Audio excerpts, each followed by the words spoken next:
out of nowhere, I get a private message from one of the hosts of that podcast, like, hey, what's going on? And I'm like, I don't know. You tell me, brother. Well, he sends me a photograph taken by one of his viewers. And what happened? According to them, what happened was that the viewer had already watched my interview where I was talking about some of the nuances that we're going to be discussing today. And then she was rewatching it as she was rewatching it and thinking about it all, that scarifications and scratches manifested on her skin.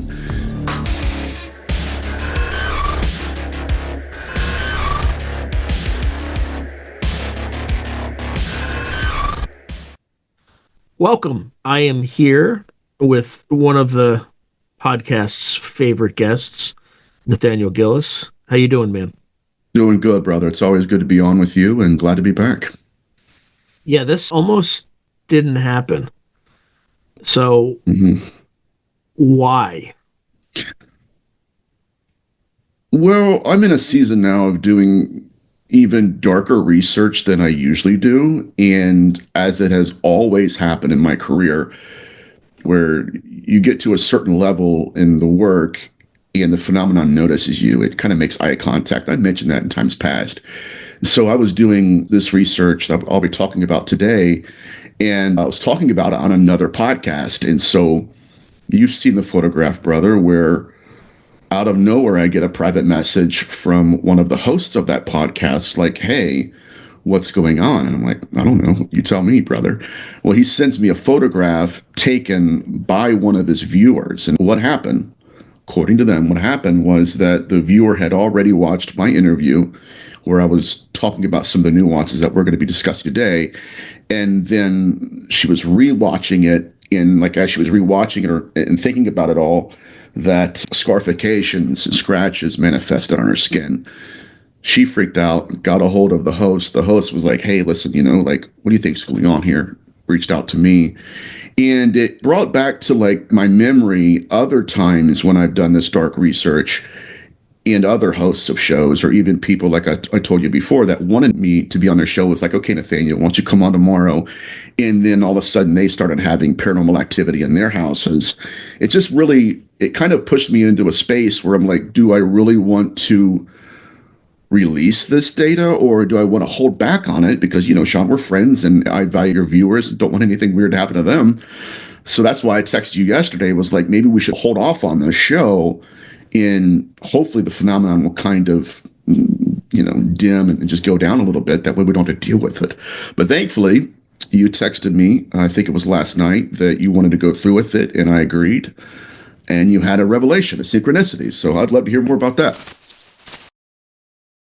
When the United States and China clash, the world will never be the same, especially when forces beyond reality threaten to intervene. What if the United States went to war with the People's Republic of China? How would these rivals fight for supremacy on land, sea, air, and across the stochastic streams of time? What wonder weapons would be unleashed? What horrors would emerge from the irradiated sludge of the South China Sea? What heroes would rise and forever change the course of history? Tread into the deepest and darkest dimensions of the multiverse, gaze through a kaleidoscope of fractured realities, and bear witness to the disturbing visions of World War III from today's greatest minds in science fiction, fantasy, and horror. Weird World War, China. Available now from Baen Books at Baen.com.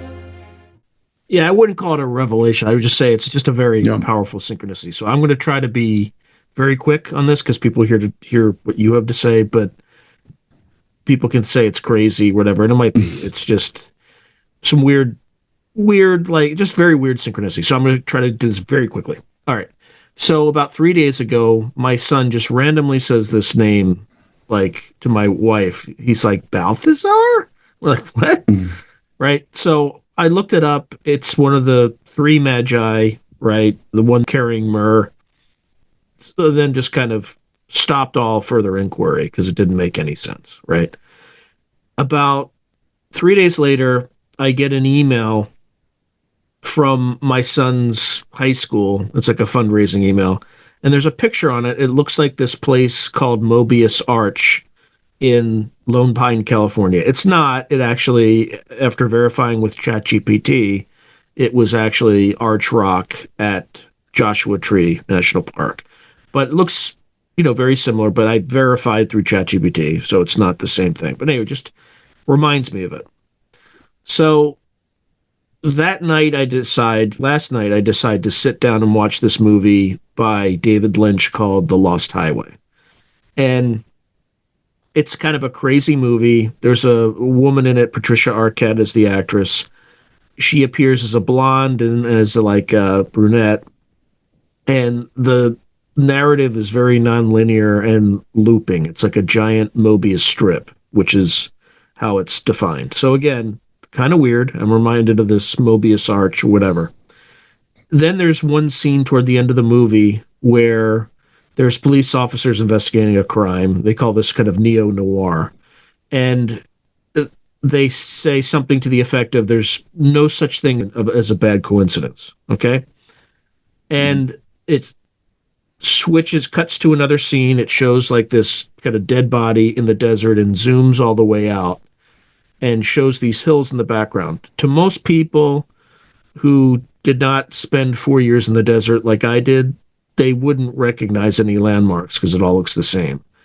But I looked at it and I'm like, that looks like the Alabama Hills. So the Alabama Hills are a rock formation in Lone Pine, California. I went and just checked to see if that was the case. And it turns out that they did make the film, or that particular scene was the Alabama Hills. Why is that important? Because in Lone Pine, California, in the Alabama Hills, there is a rock formation called the Mobius Arch, right? So I don't think there's a lot of people in the world that would have made that connection because most people wouldn't have recognized that rock formation.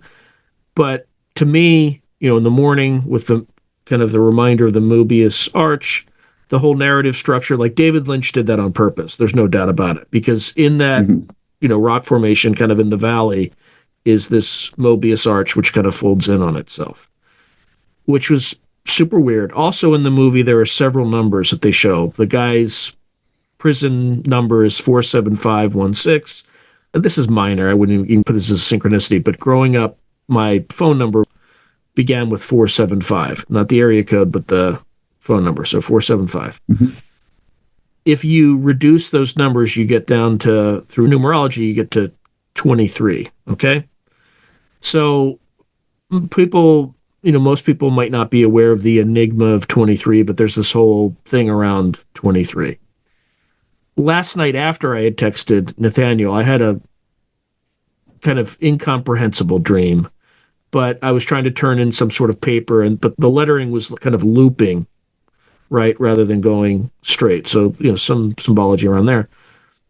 But there was two words in Latin that seemed nonsensical to me. Et tu, right, means you too in Latin. And it turns out, as Nathaniel and I are trying to figure out what the heck's going on with this movie, we're just asking ChatGPT. This 475, 16 reduces to 23. And one of the things as to why it was significant is because Julius Caesar was stabbed 23 times. And when he was stabbed, he looked over at Brutus and said, et tu, Brute, et tu, right? So just completely like kind of nonsensical mishmash. But why I think this is significant is in this movie, The Lost Highway, there's one woman that appears in two separate forms and it loops in and on itself. So today the significance of all this, my interpretation, I have no idea. For those who are still following my crazy rant,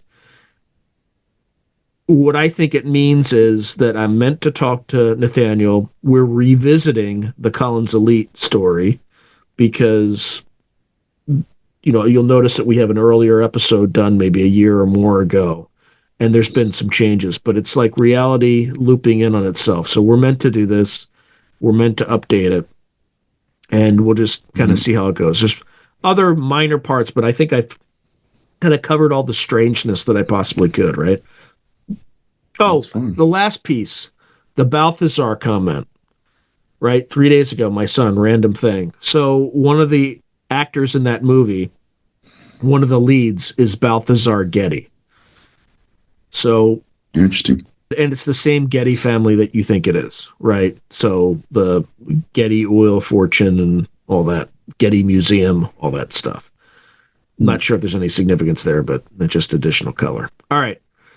So for people who are still on and we're just kind of got away from crazy, look, I admit that it could just all be purely coincidental, attention bias. It could be all that stuff.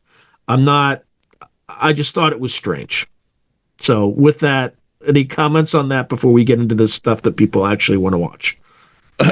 No, I think you're fine, brother. And I think that, as you convinced me earlier, this is a worthy conversation, and we're going to get into some case studies and some more data points that I think people are going to be very interested in, as they have been since we did that last episode about the Collins Elite. But yeah, I'm anxious to get into the research. All right, so we talked a little bit about this in the past. Mm-hmm. What's changed, or what have you learned since we last talked?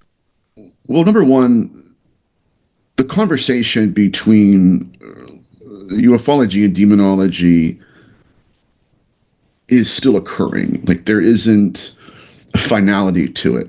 It's not like academia is saying, okay, these are for sure not demons. These are absolutely extraterrestrials. What there appears to be is some kind of infighting with respect to the whistleblowers, where some of them believe this is extraterrestrial, and that others that are perhaps deeper into researching the phenomenon are coming out and saying that this is less nuts and bolts, this is esoteric in nature, and that it appears that while the term demonic may not be the correct moniker, that the phenomenon does lean more towards a parasitic presence that our ancestors would have conceived as demonic. And the reason I'm saying that is because we're learning more now. Like Diana Walsh-Busukul was on Sean Ryan's show not too long ago, and in her interview, she mentions how that the whistleblowers we're seeing testifying before Congress today are not the true whistleblowers behind the scenes. That perked my ear. I'm like, wait a hot second. And she said that the ones that are in aerospace, and I've had some of these individuals reach out to me too, but there are other whistleblowers that are more keen on the phenomenon in aerospace that are coming out with her and sitting her down and saying, listen, we realize that you have a PhD in religious studies, you're a religious scholar. These are our conclusions regarding the phenomenon and what it represents to us as a species. Does this vibe with you at all, or anything you could say about it? And one of the explanations that they gave her was that during some of these aerospace launches and space launches in general, that they would position presidents, specifically Barack Obama, within a circle, have him face a certain direction. And when she asked one of the whistleblowers, why are they doing this? And they said, because it's designed to please or to get the approval of our sponsors. Now, that kind of sounds like the Collins Elite's conclusions, was that 50 years ago, right, they came forward saying there's a problem within our aerospace community because there's a group of them who are making pacts with entities and are actually performing rituals designed to please them in order to further their aerospace programs.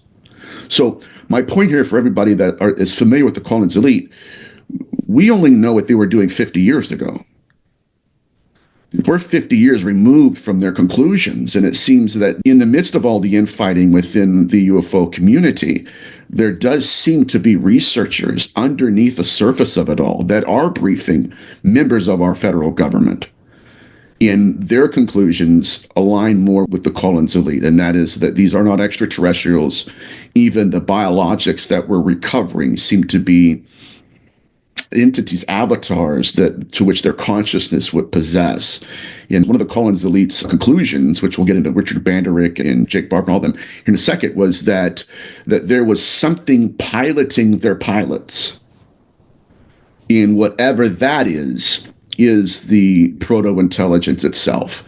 And if anything, my friends, that's what it appears to be, is that there is this infighting, that there's a group out there that want to disclose the phenomenon, but they want to frame it in terms of the extraterrestrial narrative. Meanwhile, there seems to be another completely different group of whistleblowers that have their thumb on the pulse as well. And they're saying, hey, let's take a time out here. Because if our engineers are intentionally manipulating presidents, stand in this circle, do this, say that, if they're doing that to the leader of the free world, then that means they're literally, it's almost like offering a person up to appease another higher power that you're really trying to appeal to. But that's something that has disturbed me for a long time because, you know, as well, brother, where the entire field of ufology at this point is seeing, okay, this has nothing to do with religion. And yet the phenomenon is incarnating as religious figures. Mm-hmm. And so there has, for the longest time, there has been this kind of cognitive dissonance between what we're being told and what I think a lot of these people truly believe at heart. But I think that's where we are, and I think that's a good place to start the conversation. Okay. So, I mean, which raises an interesting point because typically, or in many cases of abduction phenomena, when people use the word, announce the name of like a religious figure, it could be Jesus, it could be Buddha, or whatever, they split, they leave. Which is kind of weird. That is an interesting point. I've had conversations with Joe Jordan about that. My problem with that is there are some case studies where that name is mentioned and the phenomenon grows stronger, or it completely bypasses the invocation of a deity. Ted Rice comes to mind, where, you know, there is no hell. There was no stopping this entity. It did what it wanted to do to Ted Rice and his grandmother, and literally told his grandmother when because what happened was in the original abduction, they were trying to do something to Ted, and she stood in the middle, and she did everything that Christians are taught to do. I rebuke you in the name of Jesus. You're going to go to hell. The Lord, actually, she said, the Lord rebuke you, which is a direct reference to a text in the Bible, which it implies literacy. Like, she knew what she was taught. It wasn't Sunday school dogma. It was a pretty evolved form of theology there. But she said, the Lord rebuke you, and the entity completely disregarded it. There is no God. There is no hell. And furthermore, this is what disturbs me more than anything. And furthermore, I'm going to put something in your head. And you're going to die. You're going to lose your life because you stood in front of me and stopped me from doing what I want to do, which he did anyway, by the way. And because of Ted's memory regression sessions, he remembered what happened the next morning, which he was, at the night of the abduction, he was staying with his grandmother. The next morning, his parents came to pick him up. And he said they were all going to go to lunch with the grandmother. The grandmother gets in the back seat and has a coronary, I think it was a stroke. She dies.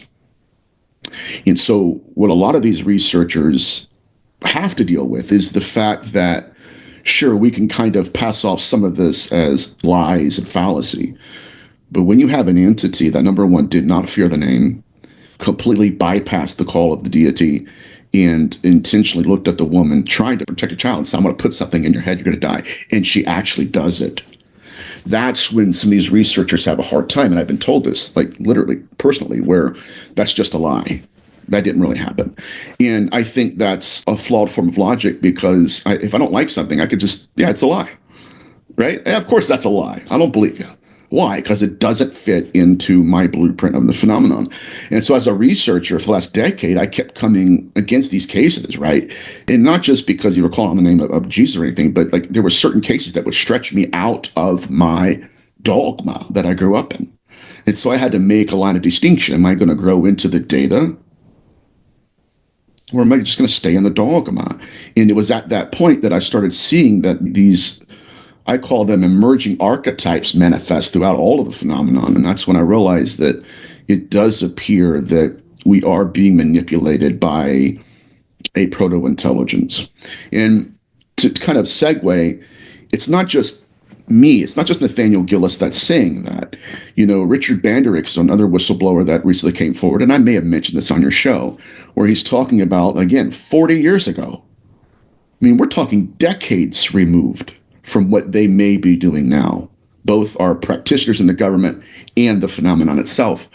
But see, 40 years ago, you know, he was contracted with a group in the government to go out to different locations in our country, and they would pick up metamaterial, technology. And he just said it was self-assembling. He said, but when you would hold it in your hand, this is a key point for everybody. When you would hold it in your hand, if you could not reverse engineer it, or if it did not agree with you or something in you, it would just dissolve into dust. And so his conclusion was that, quote, there appears to be something that is manipulating our species, which is another, again, he's in the aerospace industry. He was in Lockheed Martin and I think Skunk Works. My point here is that's just another reference of an aerospace engineer saying, hey, by the way, right, I don't even have a frame of reference for the Collins elite. But even by virtue of the scientific method, he came to the same conclusion that whatever this proto-intelligence is, it's trying to deceive our species. And we can kind of segue into any direction, but I think that's another good foundation. And what other things have you learned since we last talked about Collins elite?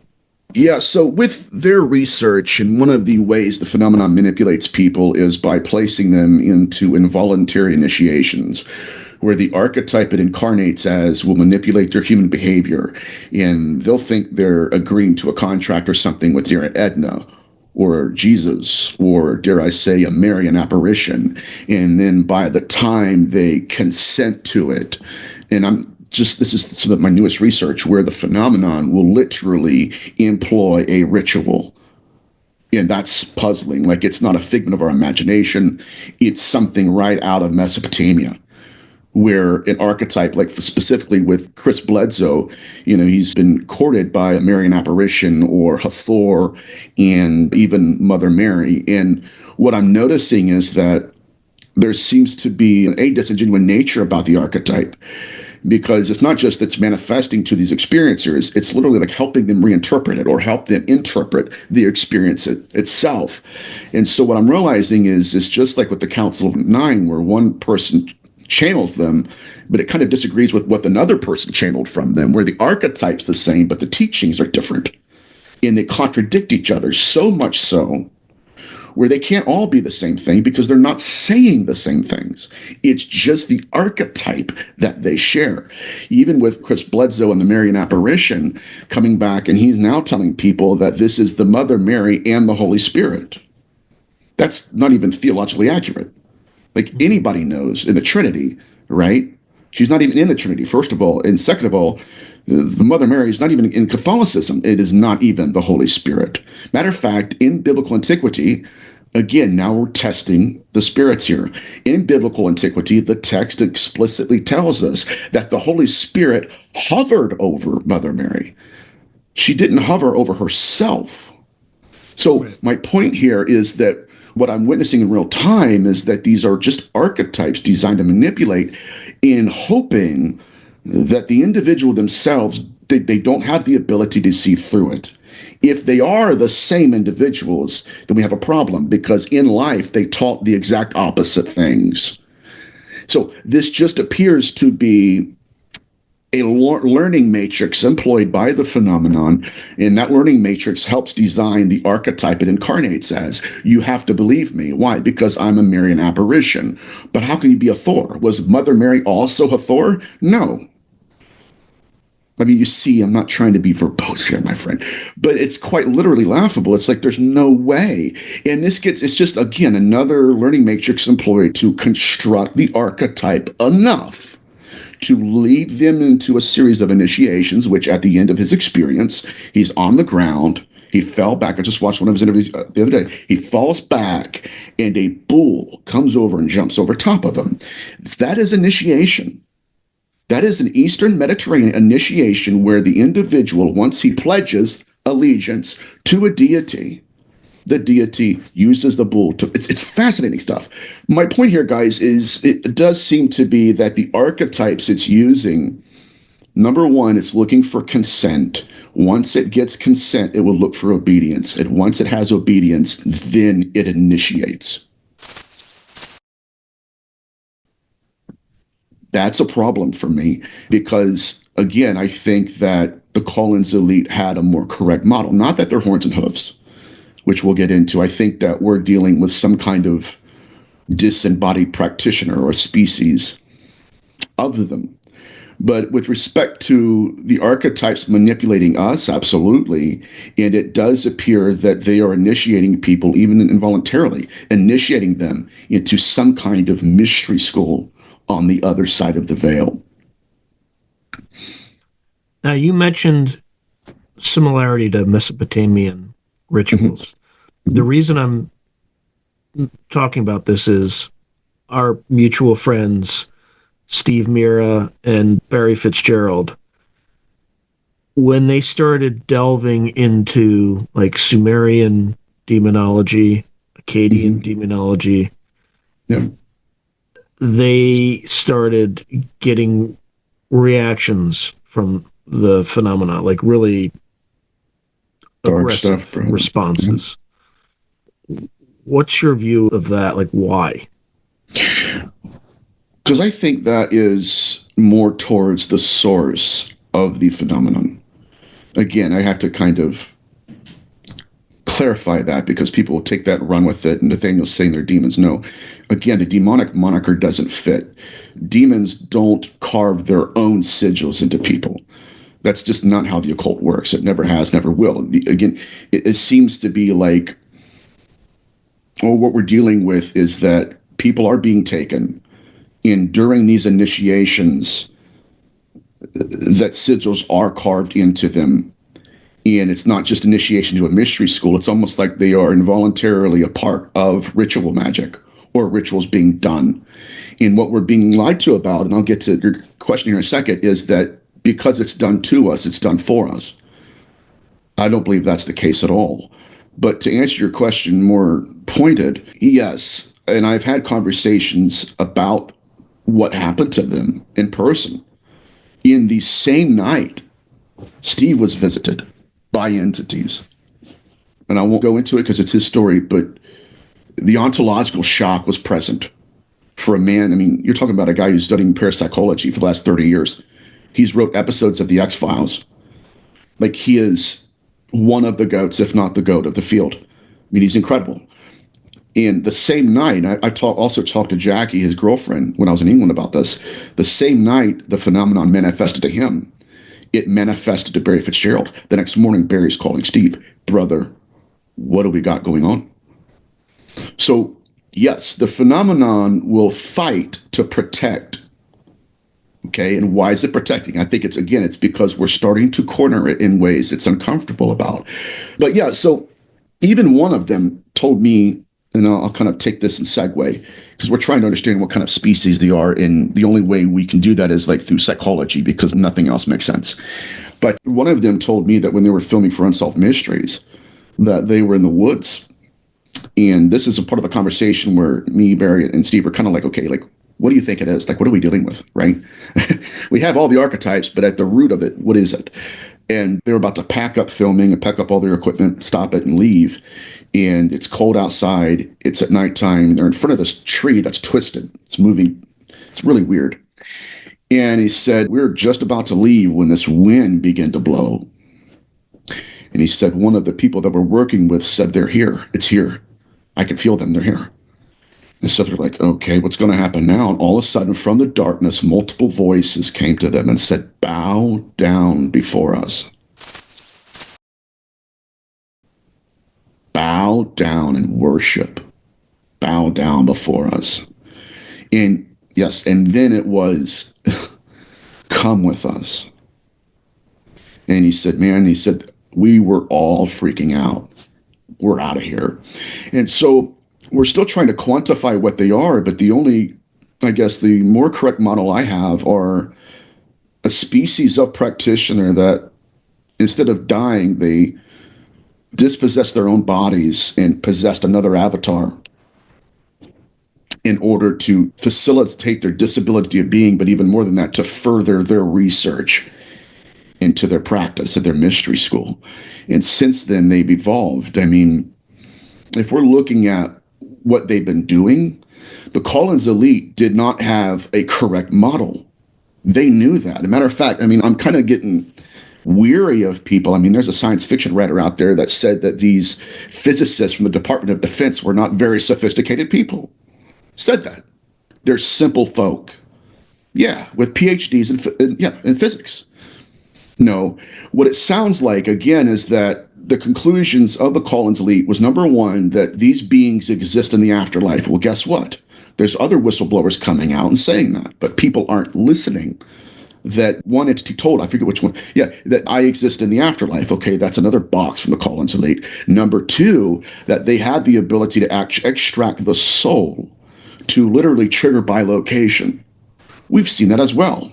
One of our pilots experienced that, where he's flying his jet or his plane and he's looking and he sees his aircraft or whatever you want to call it, UAP, and he freaks out to the point that when he gets back to his personal quarters, he got to go to the bathroom, sit on the toilet, and he said he was leaving his body. He kept jumping in and out of his body, Sean, looking at himself.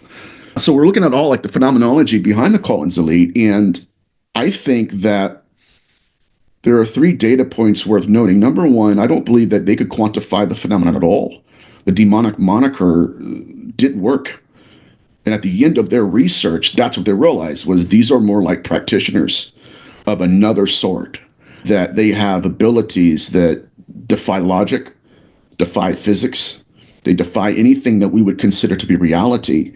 And you take that and you include some of the case studies where the phenomenon was abducting people, and when they're returned, they're covered in sigils. Guys, again, people act like, well, there's no way they're demons. They have to be something else. And again, I'm not saying they are. What I'm saying is that it's lazy, from my perspective, to say that there are no connections between the two. And I think, again, that's only being propagated by people who don't have a background. I mean, I've heard some of people that in the research in the field say, well, they're not demons because of A, B, and C. And it's like, well, that was never, it's a straw man argument. Nobody's saying they're A, B, and C, right? Not even demonology throughout history. And what I'm realizing is that even though the demonic moniker doesn't fit, we still have to answer for goetic sigils on the skin of experiencers. People don't want to have a conversation about that, right? They just say, okay, no big deal. Well, and they believe if as long as we don't promote it in our shows, as long as we don't put it on T-shirts, it doesn't exist. And it does exist, and the field has to answer for that. Even if the alien hypothesis doesn't fit, and even if the demonic moniker is wrong, we still have to answer for these case studies. When you say these practitioners, they occupy avatars. Mm-hmm. What are those avatars? Are they human beings with embodied souls, or are they? Absolutely, I think so. You know, a big key in this mystery was given to an experiencer that Dr. Carla Turner worked with. And she said that the soul is a species within a species. So that literally the body itself is a different species than the consciousness inhabiting it. And I think that's where we're sitting with the question right now. So it's kind of like, have you seen that movie Fallen with Denzel Washington? Yes, sir. Great movie. Yeah. You can't finish singing that because they'll probably I know. monetize the video for copyright. But you know, like even with some of the incubi cases where the phenomenon incarnated as archetypes, you can see the learning matrix trying to upload something. Oh my God, right? I had that one case, and I know I won't talk about this case because I keep beating a dead horse apparently, but you know, the entity that was abducting the little girl and she grew up and, you know, it's the avatar of the cartoon character. Well, it kept uploading, trying to evolve, and it couldn't. But there was a limit. There was almost, dare I say, a program installed into that learning matrix where it did not have enough input or output to evolve. And when it could not evolve, it had to leave. So I've seen that in incubi cases where the phenomenon can only hold its shape for a certain amount of time. With respect to the incubus victim, where she's in bed and she's thinking, okay, this is my husband. Well, they copulate. It's only after she's out of this stupor, out of the slumber, she's looking at its facial features, and it was just moving, like something's wrong. It's trying to hold its image, but she started to see through the archetype, and that's when it turned into a vapor, flew out the room. My point here is that these are not dichotomies in the data set, they're dualities. And it seems that what we're dealing with, again, is a singular intelligence that is employing a learning matrix in our presence and then leading us into involuntary initiations. But with respect to some of the sigils, again, there is a connection between sigils we are seeing in malevolent hauntings and sigils that we're seeing on experiencers. Like, even down to the archetype might be wrong, but the language preference is correct. You know, like one of the experiencers that just reached out to me, he's not the experiencer, but his mother was, and she was another abductee that Dr. Carla Turner worked with. And he said, yeah, he said it was the wildest thing ever. And now we're getting into some really deep phenomenology. He said that my mother, and we would be in the same room with my mother would be sleeping, and my dad and I'd be watching TV or something, and a manifestation would occur, paranormal activity. And he said, but this kind of plasma field with balls of light would manifest in the room and slowly hover over my mother. He said, when my father and I are watching this, we're looking at each other going, what is that? His father, at the time he was a kid, so he's like, you know, his father would tell him that's a cartoon or something, and don't worry about it. He's like, but the older I got, the more I realized, like, this stuff is happening a lot, and that we didn't know what it was. He said that it would just kind of move in and hover directly over her with orbs of light. Now, my point here is that when they asked the mother, what did you experience? And what did you see? What she encountered was completely different than what people outside of the incarnation encountered. They're seeing a plasma field with balls of light. She's seeing aliens.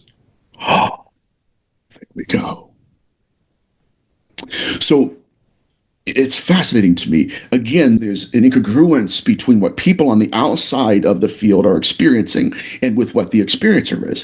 Even like with Doris Spither, I mentioned this in times past, where this is another malevolent haunting, and they called it The Entity. They made a movie about it. Well, her sons would witness the same phenomenon where she'd be sleeping or something, in this field, this ball of light would kind of hover over her and envelop her. And so she's thinking she's experiencing something inside the ball of light completely different than reality outside of it. Dr. Carla Turner had another case study where this woman, they're all hanging out, they're sleeping, I guess, or at nighttime. A couple of people wake up and they hear this weird feeling in the room. They look over and another ball of light is hovering over this abductee. And they're talking to her from the outside. She's not hearing them from the inside. She's talking to them from the inside. They're not hearing her from the outside. From the outside, it was like a force field again. But on the inside, the experiencer said it was almost like a helicopter came through the roof. Now, can I make a point? Can I get my mind settled down to make a point here? Is that a helicopter through the roof? Likely not. Then what makes us think that those are aliens that incarnate into these other cases? Probably not. Right? Again, these seem to be projections of the proto-intelligence designed to be archetypes, just like the helicopter that punctured the roof and meant no. It doesn't make sense because it shouldn't make sense. It doesn't fit in reality. It's not breaking physics, right? It's literally designing an artificial habitat around the experiencer. Those on the outside are seeing what's actually going on. Those on the inside are directly under the influence of the proto-intelligence. This is what I mean by, with respect to in hauntology, when parapsychologists, for the longest time, they're filming apparitions. They're creating a whole field about, apparitional theory. And then one of them caught an orb behind it. So you have the animated animated archetype dancing in front of them. And then one of them said, wait a minute, it seems to be that whenever the apparition's present, an orb's there behind it. So then, this is why, again, I've created what's called preternatural epiphenomenal philosophy, because I liken it unto being in a pool of water. The proto-intelligence sits in the water, creates a wave, right? A secondary consequence of the phenomenon. It's projection of it. We're measuring the projection, creating fields around it. Oh, that's an apparition. Is it? Right? Makes perfect sense. So that, and I can go a step further. My buddy Paul St. Clair has cases where Bigfoot has been seen in the presence of an orb. Sometimes just, a corpuscular ball of light, boom, there's Bigfoot. Watch this. Bigfoot and wolfmen, or specifically wolfmen, have been seen in connection to an orb, but running parallel to moving cars, where the car is going 50 miles an hour. The Bigfoot is slowly moving, but keeping up with the 50-mile-an-hour car. Just like, right, the archetype of the helicopter coming through the roof, it doesn't make sense because it shouldn't make sense. It's the phenomenon employing the learning matrix. And so what I'm realizing is that by diversifying its identity and incarnating as these archetypes, it's possible that none of these things really exist. It's possible that we're being manipulated by another species to believe in certain fields of research that are all branches of the same tree. And that through the manipulation, right, we're underneath the veil. We're underneath that sphere of influence. When truthfully, externally, there's something completely different going on outside. But to kind of summarize my point here, this experience that was working with Dr. Carla Turner, and again, I'm in communication with her son, said that after the initial abductions, that she would break out head to toe, his words, in sigils. They would be burned either from underneath her skin outward or onto the skin inward. But there were burns, and they were in the shapes of sigils. And so another researcher that we know and may be doing a show with tomorrow sent me a message. It's like, okay, have you seen this sigil before? And I'm telling you, we're talking about synchronicities. I'm like, it looks goetic in nature. I don't, let me kind of put it through and compare it to some of the grimoires I have and the books I have in my office. Well, a day after she sent that to me, I get the email from that experiencer. And he told me, this is fascinating. It's almost like someone that's outside reality and kind of just gives you nuggets, like, hey, nudging you in one direction. So he said, yeah, he goes, my mother would be covered head to toe in sigils. And I'm like, well, what do these sigils look like? And he goes, they look like the Theban alphabet, which is another data point that people don't want to talk about. Theban alphabet was medieval sorcery employed by practitioners. So I thought, well, wait a minute. I look up the Theban alphabet, nearly identical. I mean, like identical in terms like where it curves up. It's blew my mind. So then I said, okay, would you recognize some of these sigils if I sent one to you? Like, has it been that long? He goes, no, I recognize them. Like, I'm still looking for them. He goes, so I'm like, all right, fine. So I take the sigil that I was sent to that was also found on an abductee. Here you go. What is that? Have you ever seen this before? And with respect to your mother, he said, absolutely, I've seen that. He says, it looks identical to the script that was on my mother's skin directly after her contact experience. Makes no sense. Unless the same reason we're finding sigils on the skin of abductees are the same reason we found sigils on incubi victims. It's not extraterrestrial. That's sorcery. That's ritual magic. And when Father Sinistro Avamino is collecting semen samples left by the entity that we're told are spirits, which I think that's another archetypal lie, they found sigils on the female experiencers. Why? Because, and this is my leading theory now, that we're not dealing with extraterrestrials and we're not dealing with spirits.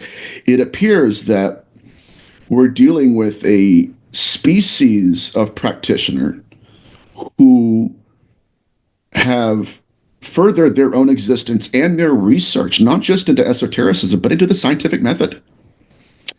And the way they've done that is through ritual magic. That's where it sits now. But I could go into some case studies where some of the same sigils and some of the same script were found on walls of malevolent hauntings. It should make sense, my friends, because it doesn't. So the Theban alphabet, it's actually not associated with Thebes in Egypt, right? It's looks like it's also known as the witches' alphabet. It's popular in the Wicca movement. Yes. So it's like a substitution cipher, which is basically there's just, 1-to-1. A is associated with a particular symbol of the alphabet, B, etc. Right? Yep, absolutely. And to kind of validate what you're saying, some of the sigils, some of these were just literally just looked like alphabet. So my point here, though, is that people want to turn a blind eye to JPL, Jack Parsons, ritual magic, and the evolution of the scientific method. They want to do that because it's an uncomfortable conversation. It pushes them into areas of the phenomenon they either have no reference for, they may be ignorant of phenomenology or demonology, and it's kind of like, I don't want to even talk about it. That's what I've been dealing with lately. It's like people, I don't know enough about it, and it scares me. But now it makes more sense. If the model of phenomenology, it's not a dichotomy of esotericism or the scientific method. It seems to be that what these practitioners in our dimension are doing is mirroring exactly the other dimension, where there is another intelligence that's trying to initiate them into another mystery school, one that they literally had. Like, I'm telling you, like with this Chris Bledsoe thing, it's like he would have absolutely no idea what it would mean to be laying on the ground and a bull jumping over him. Like, it wouldn't make sense. Why? Because it's not designed to. It's designed to initiate sometime.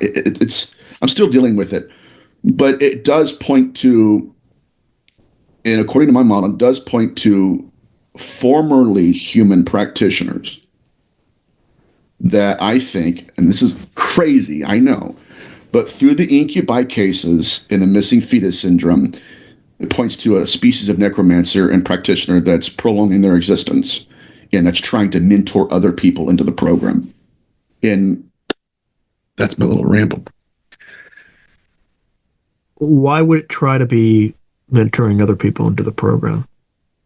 Well, I think there's two things going on. I think that there are people there where there's another species within them. There's a species within in general. When I heard Ryan Bledsoe say something fascinating, he goes, the government believes that my dad is Merlin, or at least at one time was Merlin. And he just threw that out there. And I'm thinking, well, okay, that's interesting. And like, what would you have to go through? Like, how much contact with the phenomenon would you have to have for the government to think that? Why, it's not just the Marian apparitions, it's the burning tree, it's them monitoring him to the point where, like, his family went through a lot. And then, you know what they did at the conclusion of it? Remember what Richard Bandrick said? When the phenomenon dropped nanotechnologies, if you held it, if it was in the wrong hand, it would devolve into dust. You know what they did? This is a huge implication for what I think is going on. They placed the metamaterial in his hand and said, okay, what's it going to do? It's not made for us. We can't do anything with it. Maybe you're the one. Why would he be Merlin? Why couldn't he just be Chris Bledsoe? Makes no sense at all. Yeah, what I don't understand is why Tim Taylor kind of said something to the effect of, why did it choose you? Or something there like we go. that. Why you?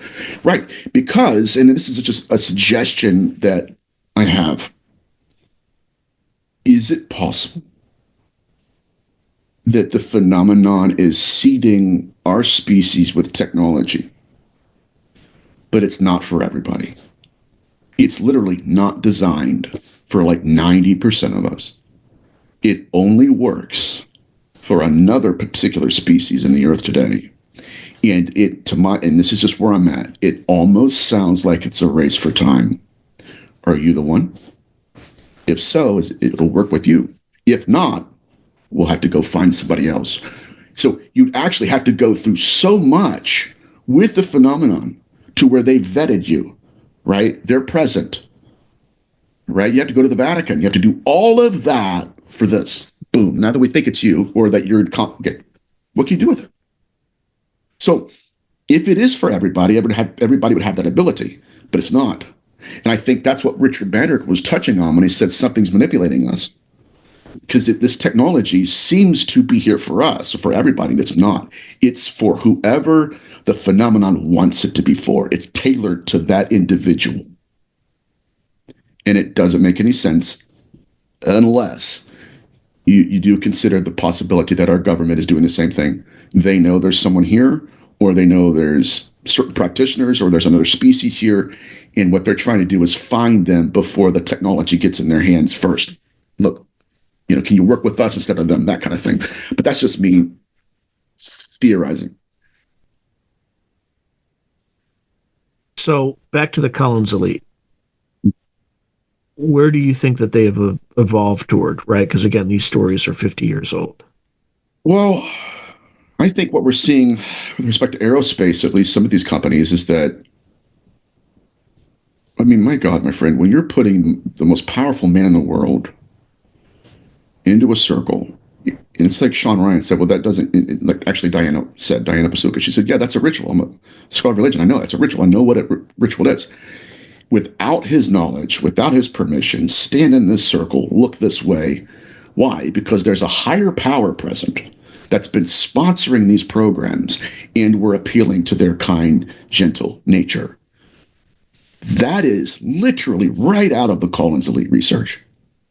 I mean, but it is so far evolved to where what used to be done here at the Wright Pat Air Force Base here in Dayton, what was done in secret at one point, performing ritual magic to where the phenomenon would partially manifest apparitional models. We would take down the blueprints, find somebody in our, aerospace community and say, hey, what does this mean? You ever see anything like this? You have a download to interpret this technology? That's what was happening. Now it's evolved directly to, here's the technology we're being given. They're sponsoring this program. But in order to facilitate their desires or to appeal to even further development, here's this ritual. That's the only way it would make sense to me, to where it's that evolved, to where now we're transcending the president. You have no idea what we're doing. You're not supposed to. But where you stand matters to them. Where you look matters to them in order for us to have a successful launch. That's where I think we're at. And that is an uncomfortable conversation. All right. I think now's kind of a good enough point to break discussion, and then we can continue it in the next episode. But any final words for this segment? Well, I think they're still playing by rules, but I think they're playing by different rules because they're playing a different game. And that's when I started to realize, I don't even believe in any of the archetypes anymore. I think it's just a projection to manipulate our species. And that's where I'm at right now. All right, brother. As always, absolute pleasure. If you enjoyed today's video, please hit like and subscribe, and also hit the notification button so you can be notified whenever I post new content. Thank you. Now, if you're enjoying the channel and you want to support it, there are several things you can do. In fact, there are 5 things you can do. The first thing you can do is just buy my books. I got plenty of books out in the market right now, and I would prefer that folks buy a book rather than giving me direct support, because they get something out of it. They get a real tangible product. The second way you can support me is by becoming a member on YouTube or becoming a patron on Patreon. And just go to either site and it'll explain everything.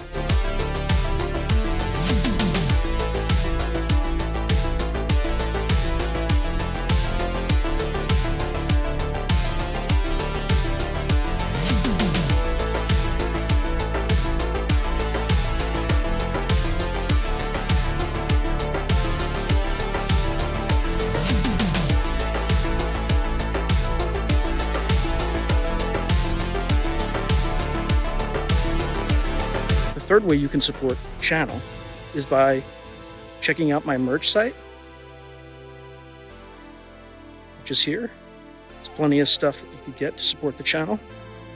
And I'd appreciate that you have it and you can wear it. Not only do you help support the channel, but you also help promote the channel, and I appreciate that. The fourth way that you can support the channel, and this is really easy, is anytime you want to buy something on Amazon, literally just go to the description below and click on any link, literally any link. The channel gets a cut of that, and it costs you no extra money. You just go through the link, as I'm part of the Amazon Affiliates Club. The fifth and final way you can support the channel is through donations. Now, I don't prefer these because it's more of an expression of gratitude, but you don't really get anything out of it as a subscriber to the channel. However, if you decide to do these options, there's two options. There's Buy Me a Coffee, which is a separate site, and there's also, you can go through YouTube with either a super chat, super sticker, or a super thanks. Again, I prefer Buy Me a Coffee because that organization takes less money than Amazon does. But either way, I appreciate any support you are willing to give the channel. So thank you very much, and keep watching. I really appreciate it.